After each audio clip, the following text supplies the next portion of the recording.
This is Paul Murray Live. Thank you, Sherry. G'day, mate. Come on into the man cave. We've got a lot of work to do tonight. The first and most important thing is to say we are hitting the road again for our town in a couple of weeks' time, and we're going back to my spiritual home, the greatest state of them all, the magnificent Queensland. I can't get enough. We love finding a way to celebrate this beautiful part of that wonderful state in this magnificent country, and we're heading to Maryborough.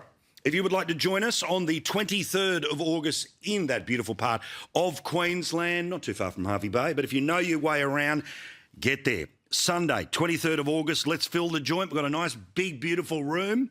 Our town at news24.com.au. Our town at news24.com.au. That's the email. The process remains the same. First in, best dressed. Let's get as many people who are hardcore viewers of the program on Foxtel, on the app, or watching us on free-to-air. Our town at news24.com.au. Maryborough in a couple of weeks. Queensland, kiss the ground for me.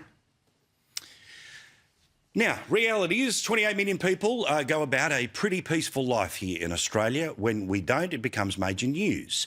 We all, of course, do our best when it comes to providing for our families. If you get a bit of free time on the weekends, we spend it with family and friends, and whether you do it standing up or sitting down, a pint, a Coke Zero, or whatever it happens to be. Or maybe you get a giant frozen Coke and you go to the movies, like plenty of people have over the past couple of weeks. The biggest weekends we've had in a very long time, if not all time, because people are going off to see the Spider-Man movie. Huge film that thing is right now. Again, I took the kids on the weekend. Second time I saw it, we went to the drive-in. It was awesome. But the reality is that sometimes there are things that break the peace. There are tragedies that stop us in our tracks. The attack in Bondi would be the most recent, visible and deadly version of that in recent modern Australian history. Forever our country changed by that event. Matters before the court, a Royal Commission that's kind of hands off on all of it, but we all know about how significant that effect still is on us to this very day. And the reality is that there are people whose full-time job, and it's not just the 40 hours, it's the full 24 hours of 7 days of every week, is to keep us safe. The people whose job it is to follow every tip, every lead, to follow up on every piece of information, and they've got to get it 100% right. And sadly, inevitably, because they are humans, there are moments like Bondi where they are unable to stop the threat that is from within. Which is why I was absolutely knocked for six today when I saw this headline about how many people in Australia are the threat from within. 300 would-be terrorists are living in Australia. These are the people that are known about. These are the people that are going through the de-radicalisation process. So these aren't the people who presumably are planning something, thinking about something, dreaming about something, going nuts in their backyards and basements. But about 300 would-be terrorists are living in Australia. Can you believe this? The number of people in de-radicalisation programs has jumped 20%, by the way, since the Bondi terrorist attack. Now, that wasn't 3 years ago. That was December last year. The Home Affairs Minister, Tony Burke, said the number and complexity of radicalisation cases was increasing as experts warned that Australia faced a number of potential threats, including, how's this, from Islamist terror to far left and far right-wing extremism. We've talked about all of these examples, but to have it all together in one spot, it is pretty sobering. An extremism expert is quoted today as saying that the combination of cost of living crisis and issues like housing affordability had led to a spike in people feeling disempowered, anxious and desperate. Yeah, that's the reality. When people feel that the world is not working for them, then they wish to lash out on the world. Now, there is not an automatic and direct correlation between it being tough to pay your bills, but again, how often we've talked about the number of people who are lonely in this country, the number of people who feel that they have been pushed to the margins because of their opinions, and I'm not even beginning to get into the radicalisation of the far left or the far right. It continues. We also know the online environments continue to go primarily unregulated, and people are spending more and more time online, so this is the intersection of factors. The Home Affairs Department confirmed there are 298 individuals in the National Counter-Violent Extremism Program as of June 30. This compares to 253 individuals in de-radicalisation programs at the end of last year, meaning there has been an increase of 17% in just 6 months.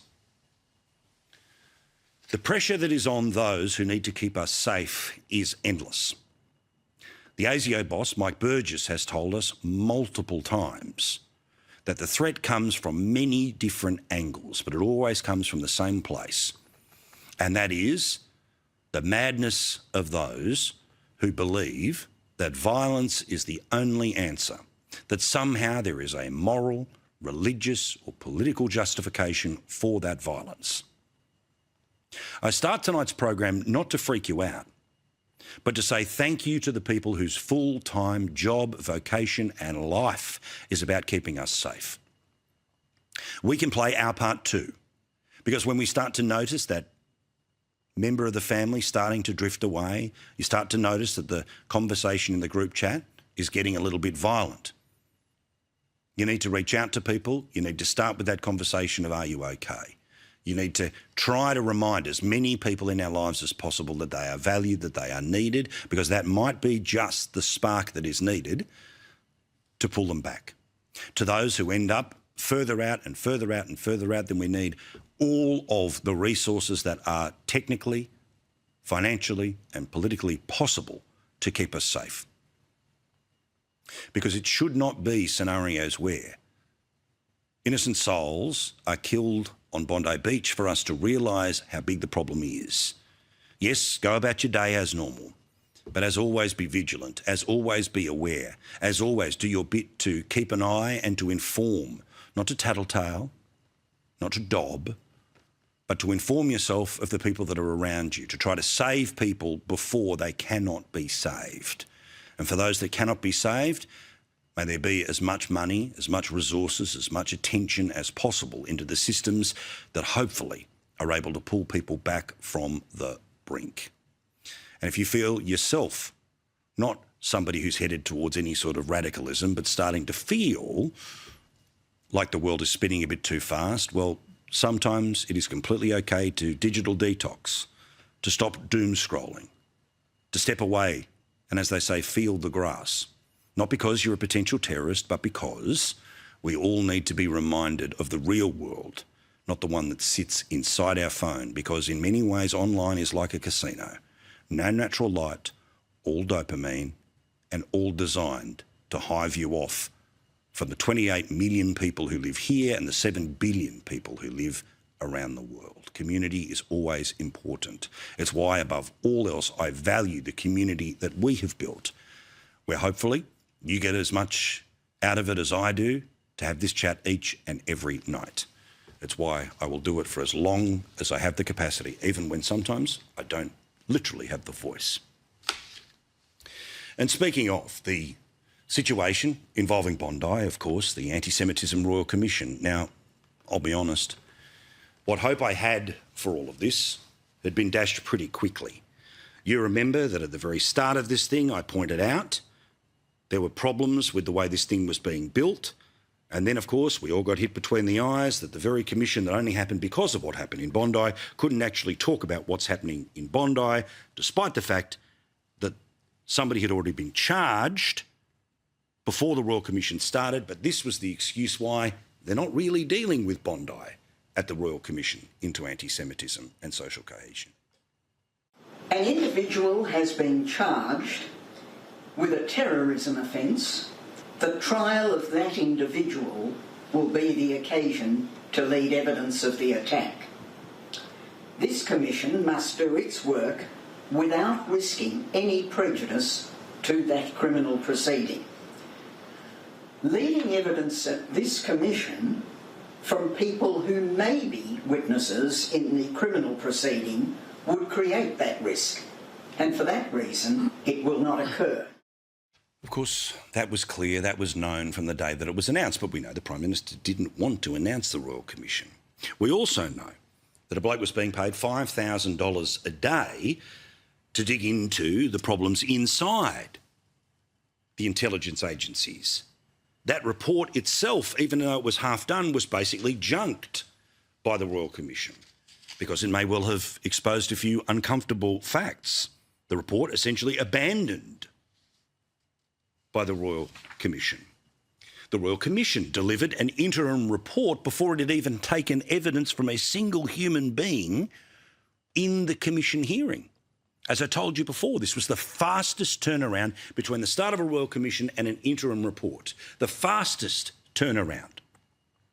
And somehow they were able to come to an interim report while completely, essentially ignoring some of the pre-work that had already been done and before they had actually taken any public evidence from anyone providing evidence to the Royal Commission. There was the offence last week when a person representing the Jewish community from New South Wales is being asked about the behaviours of the Israeli government, as if this has anything to do with the matters supposedly being dealt with in that commission. This went on for an hour. Well, today, yet another example about why I do not have faith in this Royal Commission to do what we wanted it to do. Josh Frydenberg, of course, was the former Treasurer of this country. He couldn't be a more passionate Australian and a proud member of the Jewish community. Today we learn that he will not be giving any evidence. He will not be given the platform to be able to either give a statement or to sit there and give evidence. Remember, this is about anti-Semitism. He made literally a documentary about it here, right? And social cohesion, which of course has fallen away. A point that is just straight up malicious. Should he be the only voice? No. Is his a preeminent voice? Absolutely. So understandably, his former Liberal Party colleagues, and while he's still a member of the Liberal Party, I'm talking about parliamentary colleagues, well, they have voiced disquiet at the decision yet again of this Royal Commission to just find a way to not look at the real problem, which is the commitment, or hearing lack thereof, of the government into dealing with anti-Semitism and social cohesion. I'm surprised that as a community leader he hasn't been invited. I think a lot of what he said has made sense. I don't think there's anyone out there that disagrees. I'll be interested to see whether they revise that position. But if you ask me, the single biggest reason why Josh Frydenberg has not been invited to give evidence to that Royal Commission is because he made things uncomfortable for the Prime Minister. Remember, the Prime Minister didn't want a Royal Commission. He thought that the guy who was being paid $5,000 a day to do a report which would have essentially been blacked out like all of the other super secret reports that exist for this government, where barely you get to know the chapter headings when you have a look at things under freedom of information, that the in-house would all be kept in-house and any responsibility or blame, well, none of that could be ceded back to the government. This is a Royal Commission into a problem that pretends we have no government, that there is not one action that the federal, state or local governments could have done better. Remember, this was the Prime Minister's initial response, because he didn't want a Royal Commission, because he wanted all of this to be over by the time he got back from summer holidays. Are you running from scrutiny by not holding one? No. Prime Minister, Thank you. Prime Minister, why is Robert French wrong? And who was the person who dragged this Prime Minister more than any other to the Royal Commission? Josh Frydenberg. The pettiness and the revenge of saying that Josh Frydenberg does not get to give evidence, that his opinion is not worthy in this discussion. Pretty obviously, when the Prime Minister was running, Josh Frydenberg was saying this. You have supported a Royal Commission into our welfare system. You have supported a Royal Commission into aged care. And now, the most deadliest terrorist attack in Australia's history has occurred on your watch. There is no ifs, there is no buts. There must be a Royal Commission called immediately. That's why Josh Frydenberg has not been invited to give the same evidence that others have been given to this Royal Commission. It was largely his relentlessness that was able to keep the story alive way longer than the Prime Minister ever wanted it to be. he was able to rally eminent Australians, Jewish, non-Jewish, who all demanded that this was the appropriate way to get to the bottom of a true evil that had clearly dug into Australia and dug in for too long. That too many people sat in denial of, too many people tried to minimise, too many people tried to pretend wasn't really a thing, too many people tried to pretend was something being orchestrated overseas as opposed to the hate that was growing inside our own borders. This Royal Commission, seemingly at every serious step, has chosen to go in the direction that best helps the government. Now, do I think that the government is solely to blame for anti-Semitism? No. Do I believe that any Australian politician is responsible for the actions that happened on that day? Of course not. But just like if there was any other major crime or disaster that took place, they play a role. Did they make choices that were the wrong ones since they came to power? The fact that nobody is allowed to ask that question, well, it gives you the answer. And the man who would have been able to ask that question in the final week of hearings would have been Josh Frydenberg, hence why he wasn't invited to a Royal Commission that the Prime Minister never wanted, that he only had to have because, principally, Josh made it happen. The Reserve Bank is meeting today. They will announce tomorrow their decision when it comes to interest rates. Now, there is, as always, mass speculation about which way is it going to go. Is it going to go up? Is it going to go down? Is it going to stay exactly where it is? And, of course, if it stays exactly where it is, that's terrible because that is the same terrible place we have been in.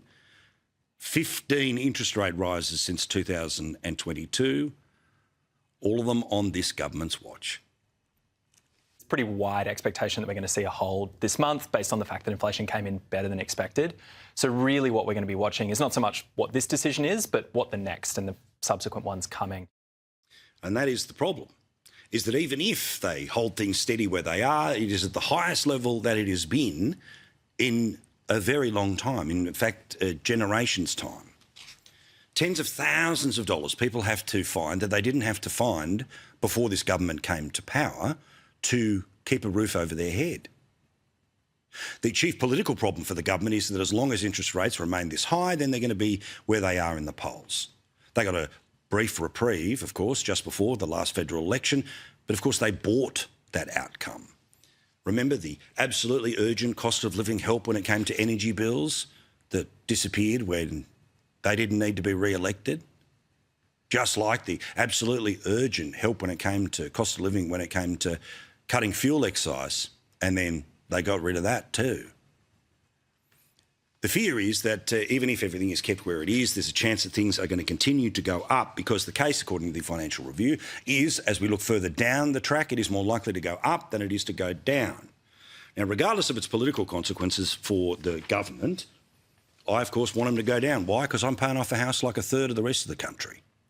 To the people who are currently living in rental accommodation, of course, every time the interest rate goes up and your rent doesn't, the financial likelihood of that property being able to remain as an investment property, well, it slowly but surely flitters away. But, of course, we're so far away from an election, who cares, right? Well, again, I mentioned at the start of the program, what is the now monthly worry for millions of people? A third of the country's paid its house off, a third of the country is renting, which means somebody else owns it, and a third of the country is paying off their home. Obviously, we hope it doesn't get any worse tomorrow. Now, if there is one thing that all of us have probably heard a little bit too much about, and it's a bit like the days where on Talkback Radio, when you couldn't think of anything to do, you'd say, so, should we become a republic? Will we change the flag? And you knew that the debate floated, but it didn't really affect anything. And it feels like the modern version of the when there's nothing else to talk about, you talk about this is artificial intelligence. AI. AI. AI. It's an AI. AI. I'll talk to Matt Canavan about those glasses in a moment or two's time. Shout out to everyone who went to Eka in Brisbane over the weekend and over the next few days. And the reality is most of us have some concerns about AI because we're not quite sure what it means. 65% of people agree with the idea that AI is going to create more problems than it solves. And of course, AI isn't just about making funny pictures. It's about replacing whole industries, the data centres, all the rest of it. Thankfully, the majority of us don't buy into the idea that the risk of human extinction happens anytime soon. Well, today, a big idea was put on place, and I've got to say well done to the South Australian Premier, Peter Malinauskas, because he is going to have a Royal Commission, not into something that has happened, but into something that is happening and is happening into the future. There will be a Royal Commission into artificial intelligence. Why did he call it? Today I've made a decision that we will have a Royal Commission into the way that AI operates in our society in South Australia, the policy framework we will utilise to make sure we realise the opportunities, thinking through what we do in schools, thinking what we do in labour market reform, thinking what we do about delivery of government services. And what will it look at? Look at the way we use AI in the public sector, the way we're teaching AI in schools, and the way that we're setting up AI in South Australia, so we're not a price taker from someone else, some other part of the world, but rather we're creating these industries here. Now, again, I don't know where this thing's going to go, but how good is it to have a leader somewhere, and again, I don't agree with everything that he's done or is doing, but I like that you've got somebody who's putting sort of some serious thought into something that's happening now and happening into the future, as opposed to arse covering about what's happened in the past or just pretending there is no arse to cover about actions in the past, a la the situation that I was talking about earlier. And while, yes, the big issues are being debated about AI, our politics is, as always, very local. It doesn't matter whether it's the federal parliament, it doesn't matter whether it is the state parliament. Sometimes all politics is local. I'll get to potholes in a second. But the politics in Victoria today was about how often they collect the rubbish. Now, not every council across Victoria collects the dirty stuff that can't be recycled, the landfill, every week. In fact, some places do it every 2 weeks. Why? Because, you know, we've got to cut back on waste. But anyone who, of course, fills the bin after 2 days knows, yeah, that's a problem.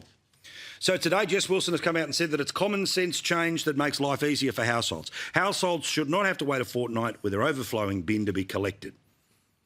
Weekly rubbish collection is an essential service that you shouldn't depend on your postcode. Hallelujah.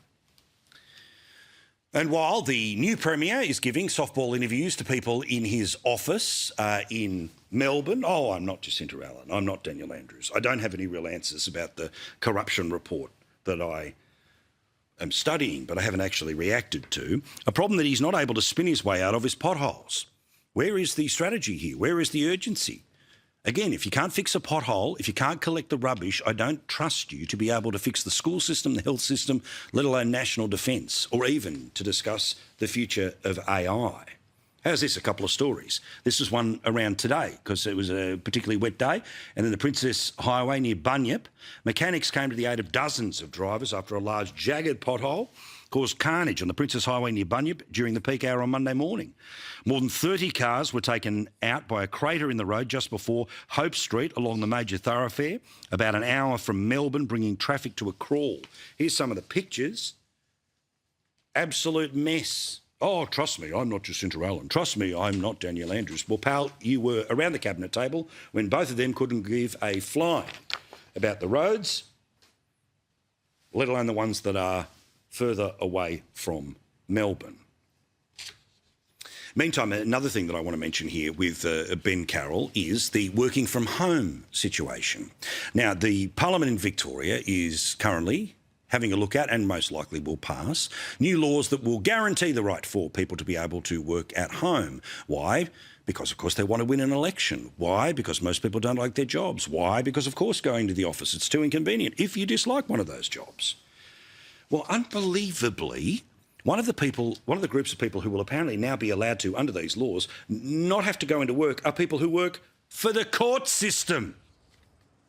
Victorian court staff could be allowed to work from home under flexible arrangements being considered despite a growing case backlog and lengthy delays.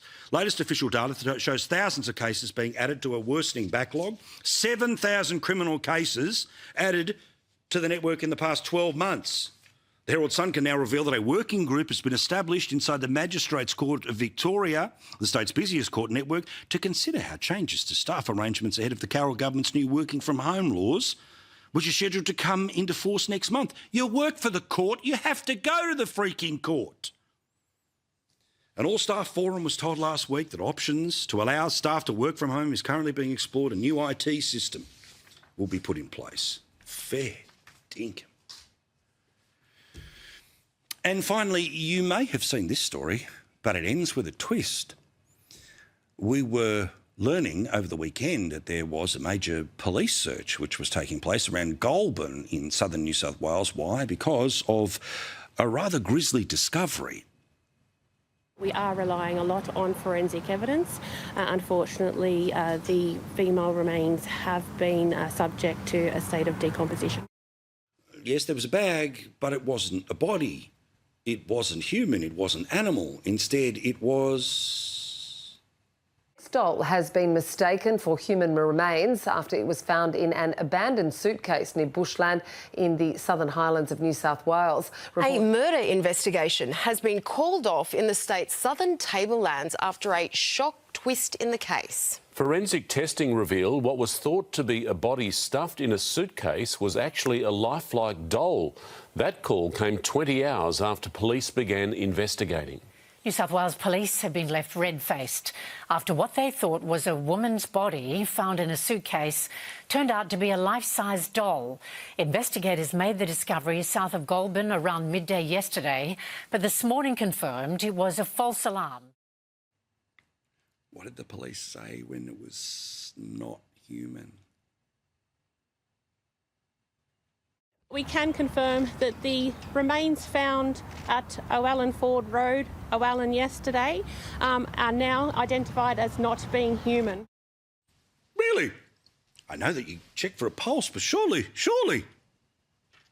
could someone work out what was going on before they called the big search? But anyway, a little moment today. And we're the most pro-police show anywhere. And I love the police in all their forms, but ouch. And last one here, shout out to my mate Kyle Sandilands, because he has started his new project where he isn't just the star, but he's the boss. The Kyle Sandilands live program went live today. It is on an app that has already got thousands of people subscribed to it. And bugger the technical difficulties, that will all be worked out. But this man, who I think is an absolute Hall of Famer, well, his first show had the premiere there, and I thought it was awesome. No commercials at all on this program. Hey, Chris Minns is here. Everyone take a seat, get the mics on. And as he calls her, Auntie Pauline even jumped on the phone.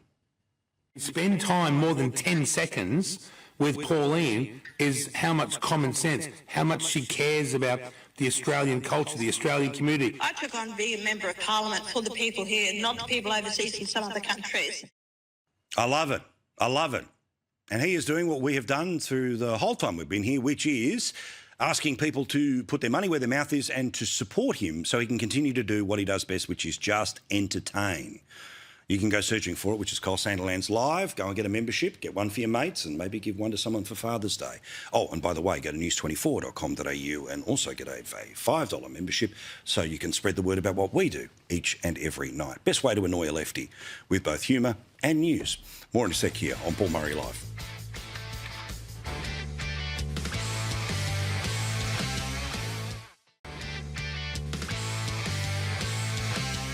Monday night in the Man Cave, it means everyone's going to agree. To prove that very point, of course, is the Lord Mayor of Melbourne, Nicholas Rees, Matt Canavan, the leader of the National Party, who joins us from Canberra. Now, Matt, I just want to quickly mention the glasses that you had at Eka. What was going on with those shades? I loved it. They're pit vipers, Paul. I got a pair. We got a pair for our son once. He's a keen rower, and rowers love them. Then I kept stealing them to ride my bike, so they got me some for Father's Day. And yeah, I love wearing. The future is bright, Paul. The future is very bright. So got to wear those when I'm thinking visionary.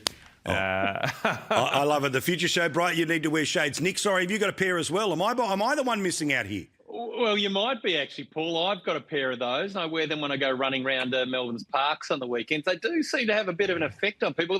People definitely step back. once upon a time they were described as wife beaters. I don't think you're allowed to call them that anymore, but they definitely provide good light filtration for you. Yeah, very good. Keep the glare away. No, I don't think they're called that anymore. Also, I mean, look, I've got to say, when it comes to my glasses, I got a pair of those, what people think are creepy glasses, those Meta ones. You know, they've got the little camera in them. Because obviously when we go on our town, there's fun stuff to film. People hate them. As soon as they see, so they don't get much of a run apart from when we're out and driving. All right, serious stuff now. So, Matt, it seems the opposition's done a deal with the government when it comes to gambling legislation. Obviously, the Prime Minister will announce it in chapter and verse in the next little while. Are you satisfied that enough is being done here? Because, again, from the Puritan left to the people who are genuinely concerned about those that are left behind, say we need some action. And for some, this action will never be enough. But what do you think about what's about to happen? There is no deal, Paul. I see some media outlets breathlessly reporting that. If I read between the lines, it seems to have been briefed out by our political opponents. But I spoke to Angus this evening and he had a good meeting, good chat with the Prime Minister, but definitely no deal at this stage. Look, there's still some time to go here. The Senate is looking into this legislation and it's not due to report back till next Monday. And we'll have party room discussions tomorrow. I've had a lot of discussions with my colleagues and understandably this issue creates a lot of passionate viewpoints. A lot of people have been hurt by the industry with some pretty shocking allegations last week in the Senate committee. And I know my colleagues are working very hard to make sure we get this legislation right, get the balance right. There's nothing wrong with people having a punt, but there is something wrong if some of the allegations we heard last week are true about certain types of inducements, targeting of vulnerable people. That's not on either. Yeah, I mean, it seems pretty obvious, right, that, again, what was being discussed in that Senate inquiry, which was, hey, mate, you're a big gambler, so come and do this and we'll fly you here and we'll take you there, and some more nefarious stuff that was around. Pretty obvious that you'd be able to knock that on the head. And obviously there's the advertising question, right? And I think that, yes, while there's an awful lot of it, there's not as much maybe as there used to be, or maybe I'm just not paying attention to it as much. But obviously, Nicholas, I'm very aware of what problem gambling is, not because I am, but because we all know the stories, right? The case makes itself about the problem. But here's the deal. People speed in cars, people drink too much, there is always excess. When you have free access to something, you always have excess. It seems to me that some of the people in this conversation are people who, it's a little bit like a whole bunch of non-drinkers coming up with laws about alcohol because they don't use it. So who cares? Ban it, get rid of it. There's got to be a happy median here. And, of course, as soon as you even start to talk about that, you're on the side of the big gambling outfits. Yeah, look, I love a punt as well, but I also, I think like everyone in this conversation, know that it's something you've got to be careful around and, you know, it is addictive. And so in the same way as they're able to ban cigarette advertising, I don't see what the big deal is about curtailing very strongly gambling advertising. And equally, the use of gambling inducements, the free bets and all the add-ons, like it's all designed to hook people and play to that addictive element around gambling. And ultimately, that's not good for individuals. It's not good for Australia. So I actually would like to see the government go a bit harder. I'd like to see the opposition go a bit harder. And Matt, I'd like to see you go a bit harder on this issue, please. Well, but it's the thing. Look, when it seems like there's a little deal here, and you remember the dark arts of the Prime Minister's office, Nicholas, which is to say there has been a deal, and therefore putting the opposition into a position where, well, hang on, what was not a deal, and the backlash. So interesting to note, right, about which way, and again, some of the people that are just feeding off the information source that comes from the government, hence why they like to tuck them all in at night. Don't rock the boat. All right, we'll deal with that in the next couple of days. Now, let's talk about this idea here, which is whether international students should also be able to, slowly but surely, also learn a trade, and perhaps that's their way of either not earning their keep, but certainly maybe this is a path to becoming permanent residents. Is this one of those ideas, Nicholas, that got a couple of people's head nodding, or is there an actual thing behind this? You remember being your old uni days. How would you feel if one of the politics students, when they were doing that, also had to go and learn how to be a welder?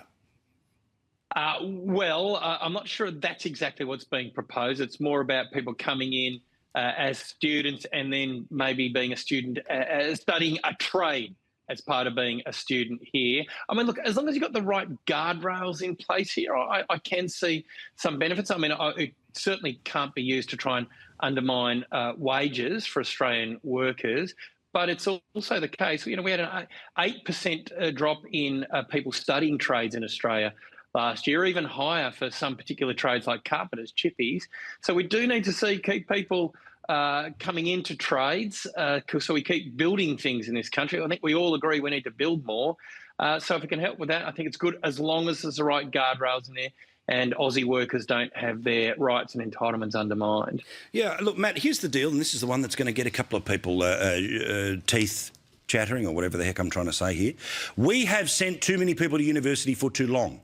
We have demonised going to TAFE. We have scandalised leaving school in year 10. We have said that unless you go to year 12, somehow you're bombed out. If at the end of year 12 you decide, look, that's fine, excellent, I know my calculus, but I want to go off and become a builder, we have got this wrong for a generation. And yes, that doesn't help us today, but can someone somewhere admit it? Well, I agree with you, Paul. We need more hard hats and fewer graduation caps. I think that's obvious in our country and where the skill shortages are. I don't think this proposal, though, meets the problems that beset employers who would like often to put more apprentices on.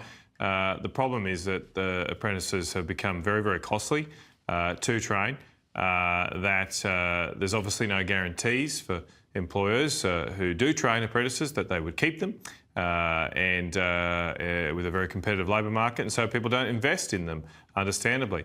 I think it's much better to get to the root cause of the problem here, and that is to help and support Australian businesses who want to put on Australians to do a trade. I actually do think there's lots of young Australians that would like to do a trade, but there aren't that many spots, or much fewer spots than there used to be, for the reasons I outlined. So I don't think we need to import people to do them. We need to make it easier for employers to offer trades in the first place. All right, let's do a couple of quick singles here to run up the score before we start talking about the census. Matt, I love your announcement, or at least your call for the government to put more money back into regional shows. Obviously, I've seen plenty when we go around the country doing Our Town. Ekka, of course, is on right now, but the federal government, because they couldn't care less about what happens beyond the inner city borders, they're pulling the money back for events that are the absolute heart of communities. Yeah, the last two budgets, the government's cut funding to trade shows. We had a grants program that they finished early, and just recently in the last budget cut funding to regional to trade events. And these are the heart, as you say, the heart of many communities. It's not a lot of money, but it's a lot of money for these small country shows where insurance costs, labour costs, everything going up. They need some help. I'm with you. All right, and Nicholas, I've got 30 seconds here. In Melbourne City, do you collect the red bin every week? Yes, we do. Right, yes, so you're on a Unity ticket with Jess Wilson? Well, I certainly agree with regular picking up of people's bins. In fact, in the City of Melbourne, we're doing more bin collection. We're introducing FOGO bins. That's the one where you throw all your green materials into a bin. And for all those people living in apartments in my municipality, we've got the little caddies you can put on the kitchen bench. If you don't do it, get into it. You'll be surprised by how much weight there is in the green bin. I'll put you down as a maybe. All right, thank you, lads. Do appreciate it. All right, census, you can do it tonight, but it is due tomorrow night. What is the thinking behind the census in 2026? All of those questions answered. Next.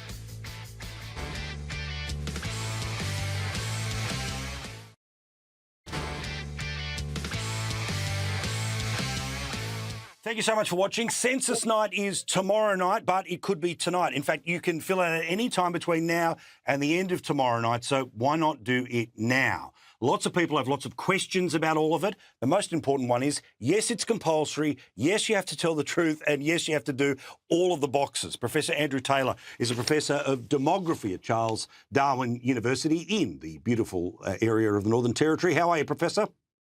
Thanks. How are you, Paul? Good. Now, I won't lie. I check the ABS website every day. At 11:30 every day, there's some new little data drop that comes, and it can be everything from, hours spent walking the dog to, the ethnic makeup of a suburb. There's the data about the electorates. It's fascinating stuff. Of course, all of that is based off one survey. That survey is the one that everyone has to do in the next couple of days. What is it about the census that floats your boat as a demographer? Oh, where do I start, Paul? Let's start at the top.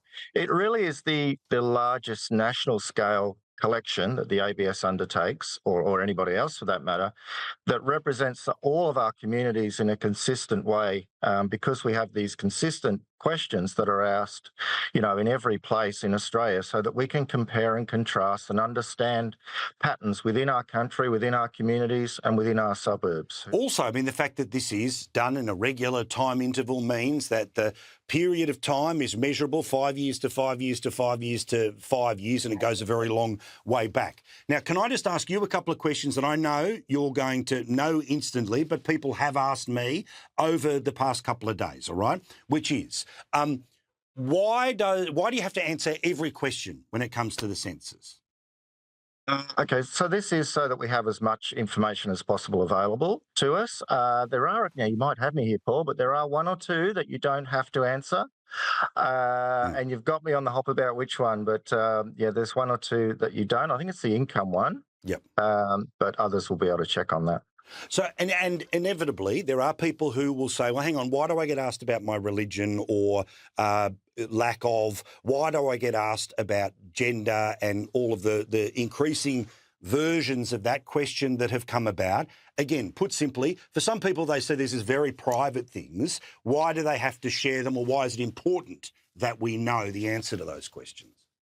Yeah, look, Paul, these are private matters for people, obviously, but what happens to the information is that it gets all aggregated up so that you yourself can't be identified.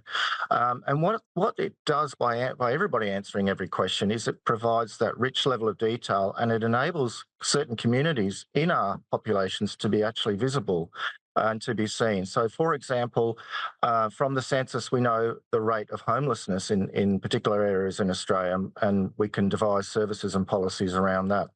We know who's got long-term illnesses and where there might be clusters of certain things happening.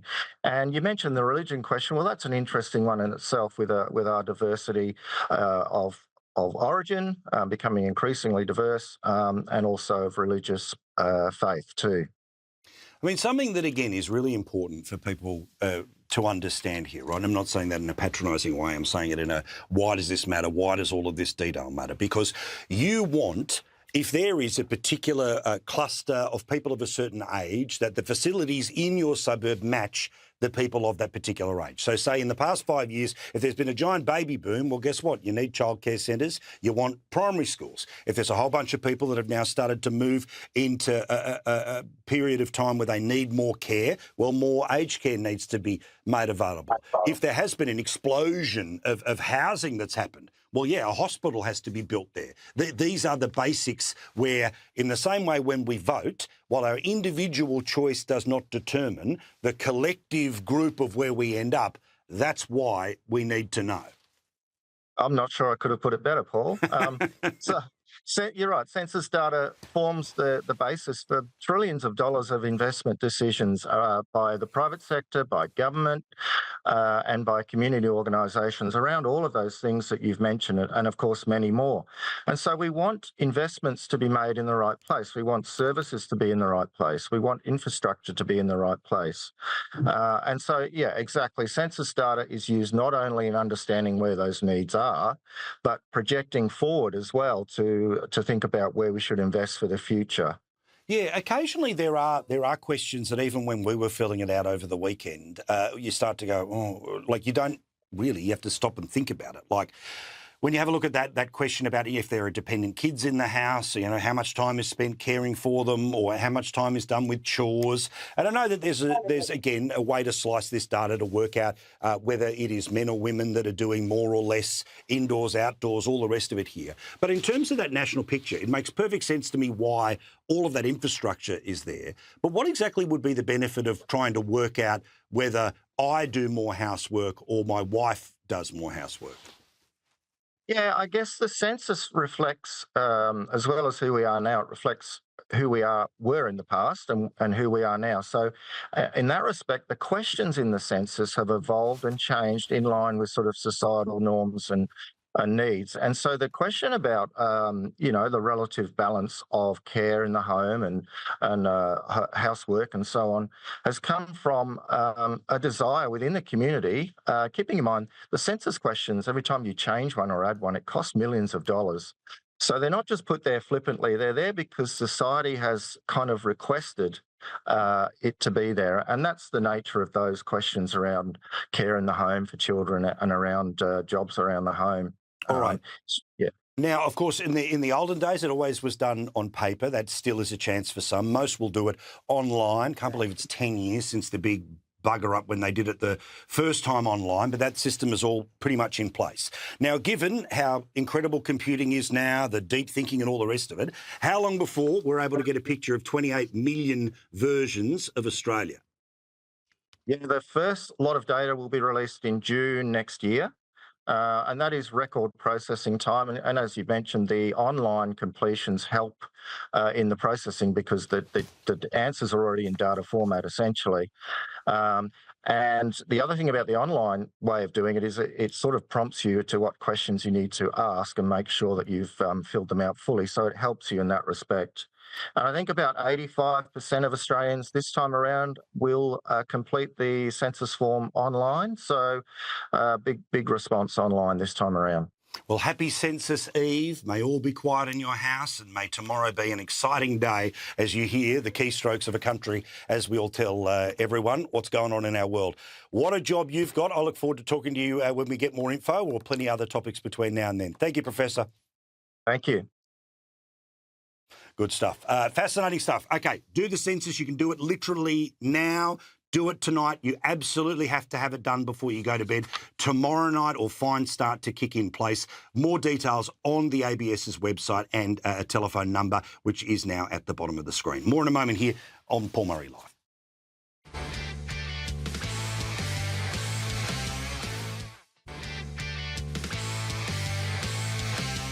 In my hot little hand is another example of the frustration that we all feel each and every night, and this is the way I decide to tuck you in, but still, it's to keep you motivated. We all pay too much tax, they get paid too much money, and we pay for people to make them social media videos like this. Oh, it's our old mate Cara Cook in Queensland.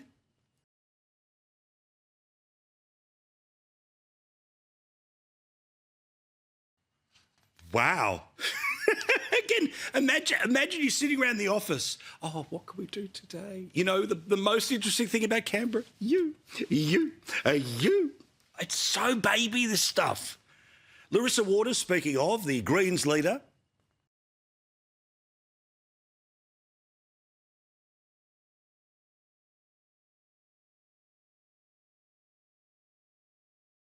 Again, you know, imagine working in the office. Oh, dear leader, what's a new way that I can film you today? Just sit there drinking a tea. Oh, people will love this and they'll love to read that essay. Here's the man who now represents the same seat that John Howard did in the federal parliament.